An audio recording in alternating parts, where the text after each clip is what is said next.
pero el cuerpo fue encontrado por una pareja que estaba aparentemente recolectando frutas en la zona. La niña de 13 años fue encontrada cerca de las 19 horas ayer en esta zona de Cahuipoí, en Misiones, rumbo a los esterales de Ñembucú, aparentemente, esas zonas, y tenía rastros de haber sido torturada. Lo que estás viendo en la pantalla en estos momentos son las últimas imágenes captadas de Rosa Elizabeth Pérez Ramírez. Rosita, una adolescente de 13 años que, en su total inocencia, se estaba encaminando directamente a su fin. Y es que Rosita se vio envuelta en una historia que parecía de cuentos de hadas, creyendo que el destino había hecho que conociera a una persona más que especial para ella, incluso haciéndola conocer de alguna forma lo que es el amor adolescente. Pero detrás de esta fachada se ocultaban muchos secretos. Algunos de ellos tal vez ni siquiera llegaban a pasar por la cabeza de Rosita. La persona que estaba del otro lado de las llamadas y mensajes decía ser alguien que no era. No solamente mintió con su edad, sino con todo lo que le había contado a la joven, quien, en un acto de confianza ciega, terminó caminando con total seguridad hacia su propio final. Y este es el caso de Rosa Elizabeth Pérez Ramírez, una niña que sufrió aberraciones totalmente lamentables, donde incluyen rituales satánicos, celos, envidias, mentiras y preguntas que vamos a intentar responder en el transcurso de este video. Por eso que el fiscal sostiene esta teoría de que supuestamente él cometió este homicidio como una promesa, porque tenía pegado, así como se puede apreciar también en una de las imágenes de apoyo que tenemos, la imagen de San la muerte por un billete de 100.000 guaraníes. Mucha de la información sobre la joven no se encuentra disponible para el público general, pero se sabe que nació el 4 de febrero del año 2006 en Paraguay, lugar donde también se darán los hechos de este caso. Ella y su familia vivían en la ciudad de Valenzuela, en el departamento de Cordillera. Su núcleo familiar se componía de su madre y sus hermanos. Rosita era una muy buena estudiante y tenía un comportamiento escolar ejemplar, lo cual en varias ocasiones le permitió obtener premios tanto familiares como académicos a lo largo de su vida como estudiante. En el año 2019, aprovechando que sus esfuerzos habían dado frutos y había logrado pasar de año sin reprobar ninguna materia, su madre le permitió hacer un viaje a la capital nacional para pasar el verano junto a su hermano mayor Claudelino, que tenía casa en Asunción. Rosita había esperado ansiosa ese momento, ya que sería la primera vez que podía salir de la ciudad donde nació y se crió. Así, en el viaje a Asunción, la niña le contó a su hermano que una de sus compañeras de colegio también estaría en la capital, más específicamente en el barrio Obrero, y que la había invitado a pasar un día en su casa, ya que tenían una piscina que podrían disfrutar. Como cualquier adulto responsable, Claudelino reaccionó de manera negativa ante el pedido de su hermanita. Se trataba de una situación delicada, difícil de acceder. Él no conocía ni a la compañera del adolescente ni a su familia. Entonces aquí la pregunta es, ¿cómo podía dejar que ella se fuera sola? Pues la respuesta fue un rotundo no. Rosita obviamente no se lo tomó a bien y se mantuvo de mal humor, ya que sentía que su hermano estaba siendo demasiado estricta con ella. ¿Qué había pasado con esas vacaciones sin padres ni prohibiciones? Es lo que esta niña se preguntaba. Se sentó en el sillón, lloraba a mi hermana. Después le reté muchísimo, me entristecí y pensé en darle permiso, como que tanto ella insistía. Llamé acá a mi hermana a averiguar si era realmente su compañera y si tiene casa acá. Esto ya sé que suena raro, pero así lo contó Claudelino tiempo después en una entrevista a un medio. Como te das cuenta, un poco conmovido y a la vez indeciso, Claudelino decidió llamar a su madre para pedirle un consejo. ¿Qué debía hacer? Era una buena decisión dejar a su hermana ir a la casa de su amiga. Su madre no tuvo una respuesta demasiado útil a esta incógnita. Le dijo que a partir de ese momento Rosita estaba a su cargo y ella no iba a intervenir tomando decisiones por él. Ya que el consejo de su madre no había ayudado a la decisión, entonces continuó haciendo su propia investigación, llamando a la casa de la compañera de Rosita, donde pudo hablar con el padre de la compañerita en cuestión, para poder conversar sobre la posibilidad de que Rosita fuera a su casa. El hombre fue muy amable, parecía serio y responsable y le aseguró a Claudelino que, para su tranquilidad, él mismo enviaría a su hija mayor a buscar a Rosita para acompañarla y que hiciera el trayecto del viaje seguro hasta su casa. Aún entonces, con más dudas que certezas, Claudelino tomó la decisión de acceder a que su hermana menor fuera a la casa de su compañera. La felicidad de Rosita era palpable. Había dado un giro de 180 grados con respecto a cómo se sentía antes. Así coordinaron para que la niña pudiera salir de Asunción el 11 de diciembre del año 2019 al mediodía. Ese día se presentó en la puerta de su casa una joven de nombre Luana, que decía ser la hermana mayor de la compañera de Rosita. De esta forma, ambas jóvenes salieron de la casa de Claudelino y se dirigieron hacia el barrio obrero. El joven todavía con mucha duda, su hermana llena de ilusión. Y esa lamentablemente sería la última vez que verían con vida a Rosita. El hermano no estaba tranquilo, evidentemente. Las horas pasaban y no había recibido llamadas, ni mensajes, ni ninguna notificación. Al día siguiente, todavía sin noticias, el joven decidió no dejar pasar más tiempo y se presentó en la comisaría para denunciar a su hermana como desaparecida. A su vez, comenzó a buscarla por todas las zonas cercanas, pidiendo ayuda a sus vecinos y sin dejar pasar demasiado tiempo. Lamentablemente, el 13 de diciembre, 2 días después de la última vez que se vio a Rosita con vida, se hizo un macabro hallazgo en una compañía de Santiago, Misiones. Vecinos del lugar encontraron en una zona de bosques el cuerpo sin vida de una joven que posiblemente se encontraba todavía en edad de adolescencia. Casi una niña, de verdad, de 13 años de edad, cuyo cuerpo había sido encontrado abandonado en un yuyal. Y de acuerdo con el forense, hay rastros de que la niña había sido víctima de abuso sexual.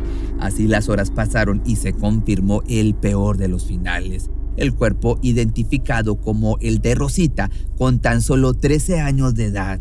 Las autoridades aseguraron que la joven no era de la zona e hicieron el pedido público para que su familia se acercara a la morgue del hospital.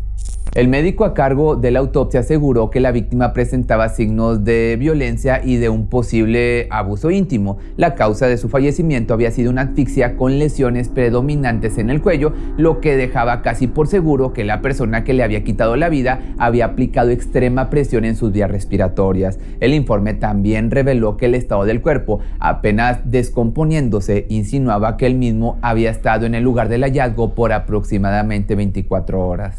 Para llegar a ellos, la investigación comenzó días después del hallazgo del cuerpo. El primer paso era investigar todas las cámaras de seguridad que se encontraran cerca de la casa de Claudelino.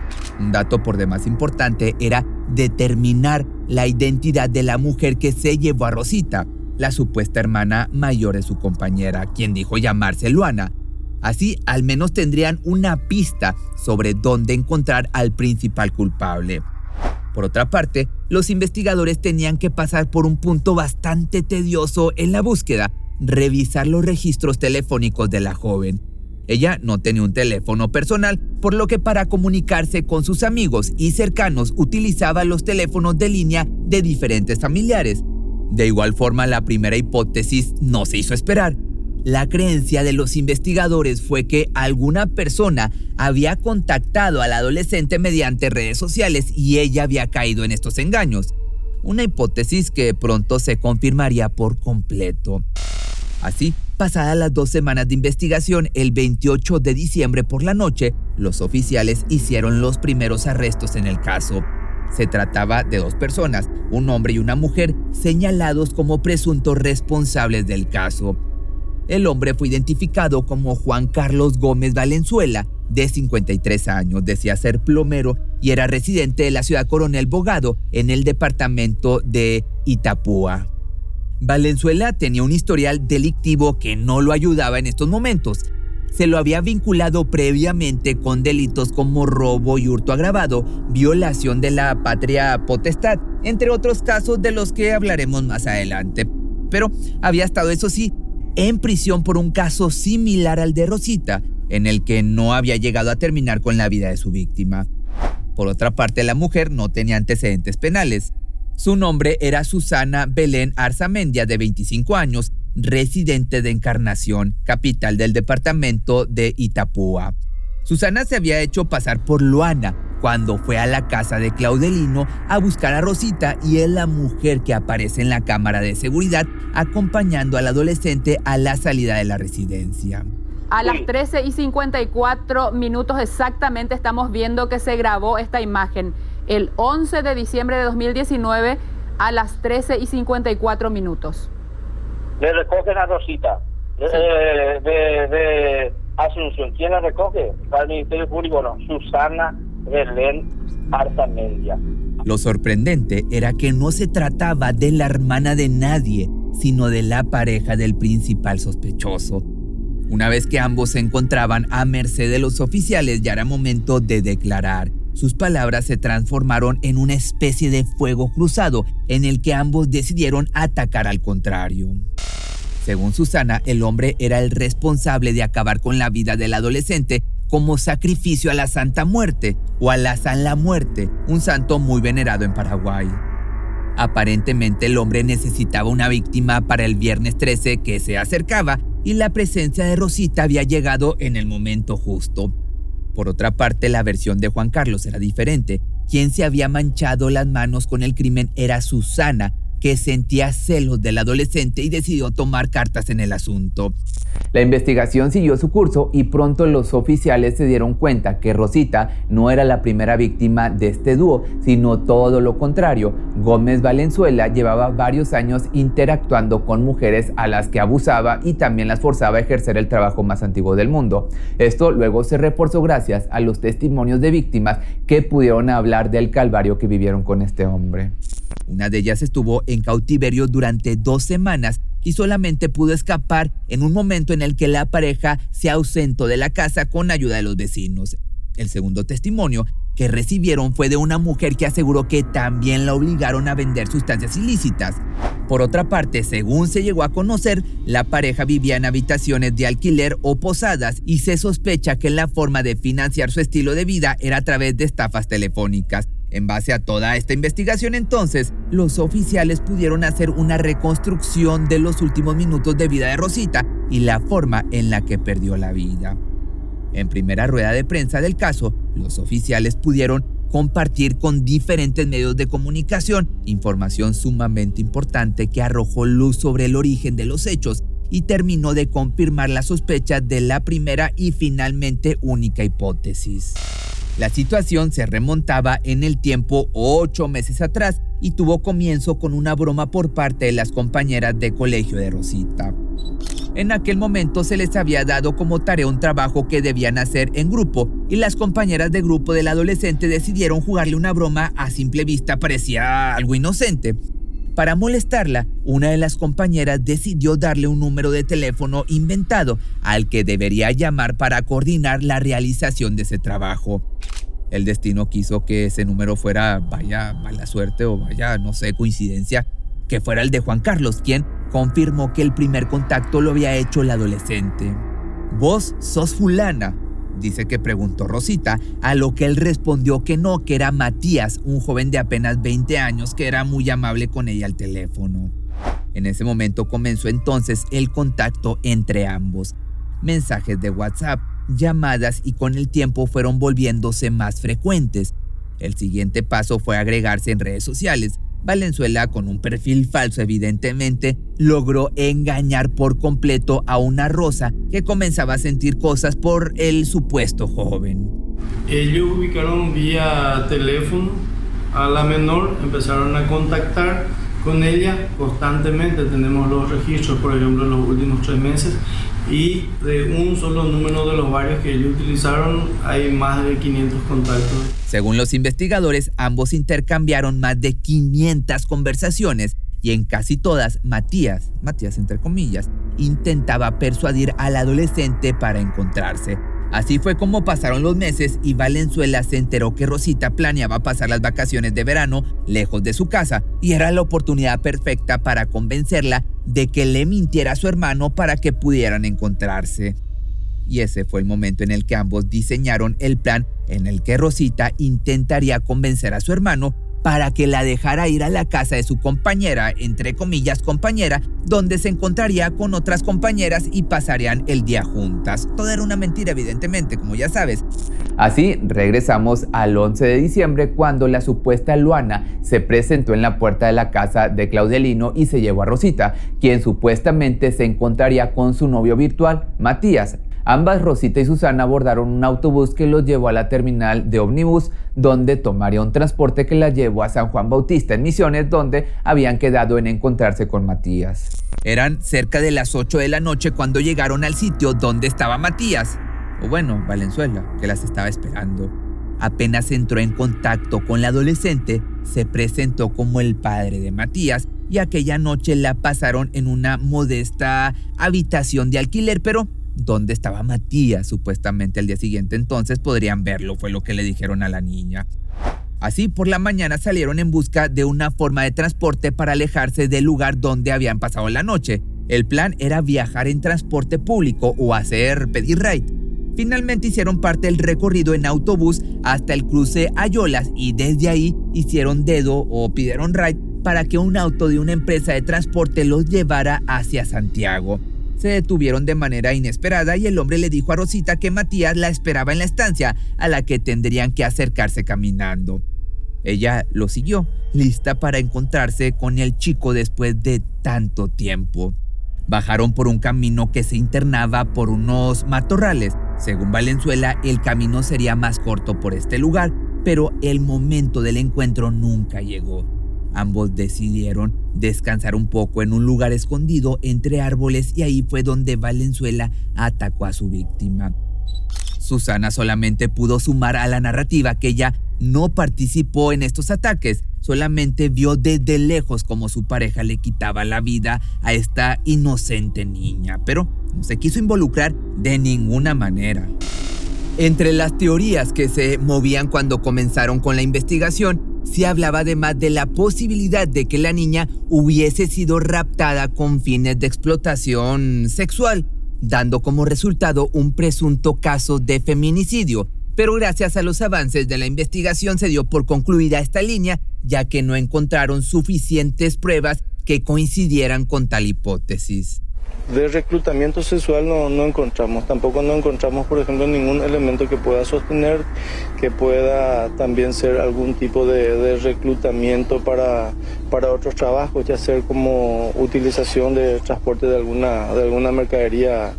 No, de alguna mercadería ilícita. A esto se le sumó que la acusación hecha por Susana hiciera a que la investigación diera un giro, sobre todo cuando encontraron pruebas que respaldaban sus acusaciones, que involucraban la posibilidad de rituales satánicos.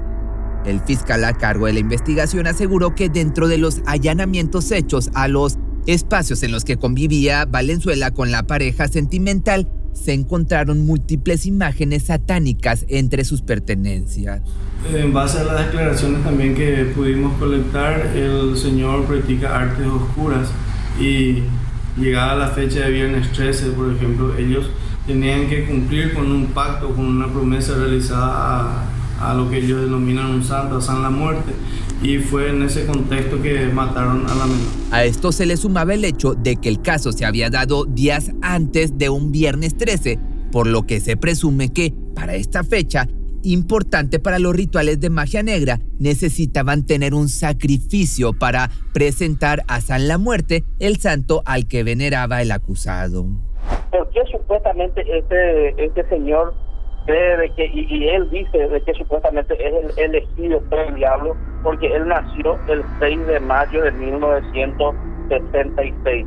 El 666 supuestamente es una señal para el mismo. Y también lo del viernes 13, el viernes 13 que fue encontrado el cuerpo precisamente de Rosita. Por eso que el fiscal sostiene esta teoría de que supuestamente él cometió este homicidio como una promesa, porque tenía pegado, así como se puede apreciar también en una de las imágenes de apoyo que tenemos, la imagen de San la Muerte por un billete de 100.000 guaraníes. Al día siguiente de haber sido detenidos, Juan Carlos y Susana fueron imputados con los cargos de homicidio doloso y agravado, delitos que hasta ese momento podían generarle penas de entre 5 y 30 años a cada uno. También se solicitó la prisión preventiva para ambos acusados como medida cautelar. Tanto la familia como el resto de las decisiones tomadas en este caso se mantuvieron alejadas del ojo público, por lo que tampoco se supo si se llevaría a cabo un funeral o un servicio al que la gente pudiera acercarse a dar condolencias. A pesar de esto, los vecinos y la comunidad en general no querían dejar pasar la oportunidad para presentar sus respetos ante semejante injusticia. Por eso fue que a principios de enero del año 2020, las madres de la zona se organizaron para preparar un pequeño memorial para Rosita, no solamente para que todos pudieran honrarla y despedirla, sino también para exigir justicia y respuestas a las autoridades encargadas del caso. El memorial se llevó a cabo en el mismo lugar donde apenas un mes antes habían encontrado el cuerpo del adolescente. Se erigió una especie de nicho con una cruz en su nombre, donde pronto más de 50 vecinos de la zona y cercanos al lugar se presentaron a homenajear a Rosita. A su vez, pasó poco tiempo antes de que la gente comenzara a llamar a la joven como Rosita de lejos y casi empezara a venerarla. Y es que se convirtió en lo más cercano a una santa local a la que los lugareños empezaron a rezarle, confiando en que ella los proteja. En diciembre del año 2022 se dio a conocer que Juan Carlos Gómez Valenzuela, de 56 años, al momento de ser juzgado, fue condenado a 30 años de prisión, más otros 5 años como medida de seguridad. Mientras que a Susana Belén, de 27 años al momento, fue sentenciada a 28 años por ser cómplice del crimen de Rosita en el año 2019. El hombre fue juzgado como autor del crimen y su pareja como coautora, incluso habiendo asegurado que se mantuvo alejada del crimen y solamente miró cómo su pareja llevaba a cabo el acto. Pero si bien la investigación dio por sentado que el adolescente había sufrido, le habían cortado la respiración y se habían aprovechado de ella íntimamente, no se pudo determinar si la agresión íntima había sido antes de su fallecimiento o después, por lo que la carátula final fue por homicidio doloso agravado. Valenzuela en ningún momento se mostró arrepentido por lo que hizo y hasta este momento no se pudo saber con certeza si el crimen fue realmente un sacrificio para la muerte o un feminicidio. Casos como este lamentablemente ocurren todo el tiempo y por eso es tan importante tener en cuenta la posibilidad de poder educarnos y educar a los más chicos con respecto a lo que hacen en internet o con quién hablan.